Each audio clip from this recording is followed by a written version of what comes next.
Hello friends, Shri शिवाय नमस्तुभ्यम to you all. Now अभी जो आपको प्रीवियस क्लास मैंने बताया उसको आपने समझ लिया होगा। Use of has and have बताया था, है ना। अब आज का जो क्लास है उस क्लास में मैं आपको जो रिलेशंस होते हैं उनके बारे में बताऊंगी। अपने जो जितने भी अपने रिलेटिव्स हैं, अपन जिनसे मिलते हैं, तो उनको इंग्लिश में उन रिलेशंस को क्या कहते हैं, है ना। I will be talking about that today. ठीक है, तो शुरू करते हैं बहुत इजी वन से। अपने जो पेरेंट्स हैं उनका बताया अपन ने। जो मम्मी है उनके लिए मदर है, पापा के लिए फादर, ठीक है, भाई के लिए ब्रदर और बहन के लिए सिस्टर, ठीक है। और उसी तरह अपने जो चचेरे भाई बहन रहेंगे तो उनके लिए अपन कज़न वर्ड यूज़ करते हैं। अपने चचेरे भाई बहन हैं तो उनके लिए अपन वर्ड क्या यूज़ करते हैं, कज़न, ठीक है। Father, mother, brother, sister, cousin.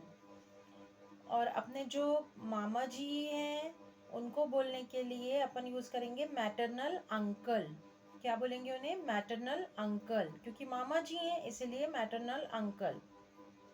और मामी जी हैं उनको बोलने के लिए अपन बोलेंगे मैटरनल आंट, ठीक है। Maternal uncle, maternal aunt.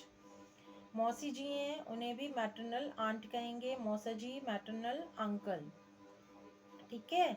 अब इसी तरह से अपने जो चाचा जी हैं तो पापा जी की तरफ से पैटर्नल अंकल, पैटर्नल आंट, है ना। तो मतलब ऐसे समझ में आ जाएगा कि अपने पिता पक्ष के हैं ये, है ना। चाचा जी, चाची जी, पैटर्नल अंकल, पैटर्नल आंट। ऐसे तो अपन अंकल आंटी ही बोलते हैं, लेकिन इस तरह से यदि हमें बताना है कि हमारे चाचा जी हैं तो paternal uncle, paternal aunt, okay. ये हो गया अपना। फिर उसी के बाद जो है अपना ये maternal uncle, maternal aunt, paternal uncle, paternal aunt. अब ससुराल पक्ष में जो अपने रहते हैं तो उनके लिए अपन को बोलना है, ठीक है। तो उनके लिए अपन क्या कहेंगे, जैसे सास हैं तो उनके लिए मदर इन लॉ, ओके। सास के लिए क्या बोले, मदर इन लॉ। ससुर जी हैं तो उनके लिए बोलेंगे फादर इन लॉ, ठीक। एंड आप जो ननद हैं उनके लिए सिस्टर इन लॉ, और नंदोई हैं ब्रदर इन लॉ, ठीक है। ननद है सिस्टर इन लॉ, नंदोई हैं ब्रदर इन लॉ।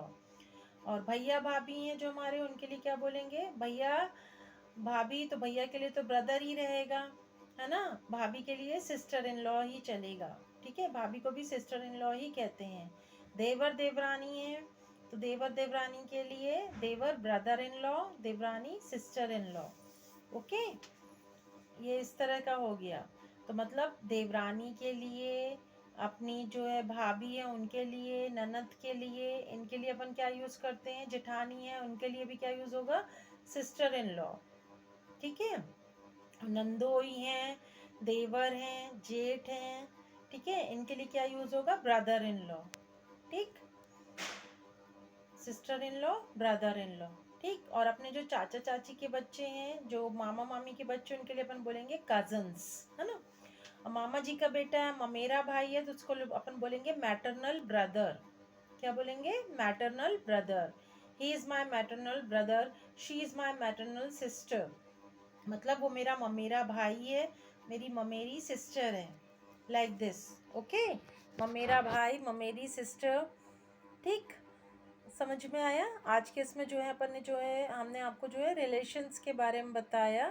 क्या, father, mother, brother, sister, cousins, okay. और अपने जो भतीजे हैं उनके लिए अपन क्या यूज़ करेंगे, नेफ्यू, ठीक है। भतीजों के लिए क्या बोलेंगे, nephew, he is my nephew. और भतीजी के लिए नीज, NIECE, नीज। भतीजी के लिए नीज वर्ड यूज़ होता है। ही is my knees, she is my knees, like this. भांजी के लिए भी नीज वर्ड ही होता है, ठीक है। भतीजा, भतीजी, नेफ्यू, नीज। और अपना जो भैया भाभी हैं तो brother and sister in law, ठीक है। जेठ जेठानी है, brother in law, sister in law. देवर देवरानी, brother in law, sister in law. ननद नंदोई, brother in law, sister in law. नंदोई के लिए ब्रदर इन लॉ, सिस्टर, ननद के लिए सिस्टर इन लॉ, ठीक है। इस तरह से ये होगा। माँ मेरा भाई है तो मैटरनल ब्रदर, माँ मेरी बहन है तो मैटरनल सिस्टर। ओके। और अपनी बुआ है तो क्या होगा बुआ के लिए? बुआ के लिए क्या बोलेंगे? अपनी जो जैसे कि आंट कहलाती हैं वो, है ना, एक तरह से, तो वो कहला जाएंगी पैटर्नल आंट। ओके, बुआ कहला जाएंगी पैटर्नल आंट, फूफा जी पैटर्नल अंकल। ओके, ये कहा जाएगा अपन को। समझ में आया? मौसी जी के लिए मैटरनल आंट, मौसा जी मैटरनल अंकल। ठीक है, इतना पूरा जो है अपना ये पूरा एक सीक्वेंस बन जाएगा, पूरा ये सब लिखा हुआ कि सब चीज़ का ये सब रिलेशन में किसको क्या कहते हैं। पहला हो गया father, mother, brother, sister, cousins, nephew, niece. ठीक है, brother in law, sister in law, mother in law, father in law. ठीक है, paternal uncle, paternal aunt, maternal uncle, maternal aunt, maternal brother, maternal sister. ठीक, इतना पूरा जो है अपना जो है सारा रिलेशंस का आ गया। मतलब कभी हमारे जो जितने भी हैं रिलेशंस उसमें जो है अपन को कई बार अपन को कन्फ्यूजन होता है। अपन इंग्लिश में कन्वर्सेशन करें, we are conversing with someone in English, और सपोज ये कजन्स का किसी का आता then we get feel confuse of what should we use for that, है ना। So in that case it will be applied there. Okay, you can apply this thing there. ठीक है, आप ये इस तरह से ऐसा बोल सकते हैं। समझ में आया आपको?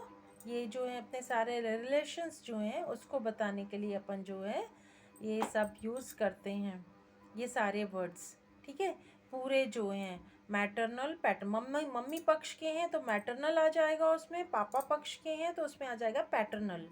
ठीक है, मम्मी वाले पक्ष वाले जितने भी अपने रिलेटिव्स हैं, है ना, तो उसमें अपन मैटरनल लगा के maternal uncle aunt, maternal brother sister ऐसा बोलेंगे। और पापा पक्ष के हैं तो paternal brother sister, paternal uncle aunt. ठीक, इस तरह से अपन ऐसे बता लेते हैं, पूरा हो जाता है और पूरा सब कंप्लीट हो जाता है। तो ये जो रिलेशंस इसके बारे में अपन देखा, तो ये इस क्लास में अपन ने इनके बारे में पढ़ा। इसको आप क्या करना, एक नोटबुक में अपनी पूरी सीक्वेंस में अच्छे से लिख लेना।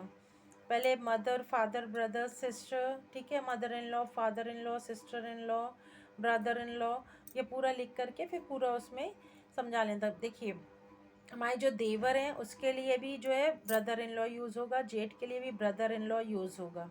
ठीक है, देवर के लिए भी, नंदोई के लिए भी ब्रदर इन लॉ यूज़ होगा। ठीक है, ये तीनों जो हैं इनके लिए ब्रदर इन लॉ यूज़ होता है। और ननद के लिए सिस्टर इन लॉ यूज़ होगा, भाभी के लिए भी सिस्टर इन लॉ यूज़ होगा, जेठानी के लिए भी सिस्टर इन लॉ यूज़ होगा, और देवरानी के लिए भी सिस्टर इन लॉ यूज़ होगा। ठीक है, ये पूरा इतना समझ में आ गया। ससुराल पक्ष में ये चीज़ें जो रहती हैं इनको इस तरह से ऐसा बोलते हैं। तो आपको जो है आज की क्लास में ये पूरा अच्छे से समझ में आ गया होगा कि जब हम किसी से कन्वर्सेशन कर रहे हैं, किसी से बात कर रहे हैं, और सपोज़ यानी हमें अपने रिलेशंस के बारे में बताना है कि हमारा उनसे मतलब क्या रिश्ता है ना, रिश्ते में क्या लगते हैं, किस तरह का रिश्ता है, तो उस तरह बताने के लिए आप इस तरह से मतलब शब्दों का यूज़ करेंगे जो आपको बता गया। इस तरह की नाउन वर्ड्स जो हैं आप यूज़ करेंगे। ठीक है, सो आज की क्लास में इतना। और आपकी जो है वोकेबलरी की प्रैक्टिस तो चल ही रही हो, you all are doing your vocabulary. 5 words learn करने ही करने हैं, A letter, B letter, C letter, D letter. ठीक है, अब डेली जो है आपको 5 वर्ड्स जो हैं, अब जो है 5 वर्ड्स ए से लेना है, फिर नेक्स्ट डे 5 वर्ड जो है बी से लेना है, फिर 5 वर्ड सी से लेना है, फिर डी से लेना है। इस तरह से करना है अब आपको। ठीक है, तो जो पेपर में जो आपका इंग्लिश मीनिंग लिखेंगे साथ में हिंदी मीनिंग भी लिखेंगे। ठीक, पूरा ये प्रैक्टिस जो आपकी चलती ही रहेगी। और अभी जो है इसी के साथ में आपने जो है ये सारा जो कुछ पढ़ा है ना, उसका टाइम टू टाइम जो है रिवीजन करते रहना। डेली आपको जो है 1 आवर जो है 1 आवर, एटलीस्ट 1 आवर का हमने कम से कम 1 घंटा, है ना, एटलीस्ट 1 आवर आपको जो है we have to take out 1 hour an hour for English practice. ठीक है, स्पोकन इंग्लिश प्रैक्टिस के लिए आपको 1 घंटे का जो है लेना है, और सेंटेंस फ्रेम करने की प्रैक्टिसेस जो हैं वो करनी है। ठीक है, ये पूरा सारा। और सारी मतलब प्रैक्टिस करने से पूरा आपको ज़्यादा अच्छे से समझ में आ जाएगा। तो this much for today's class. I will teach you something else in our next class. Okay, till then bye bye to you all.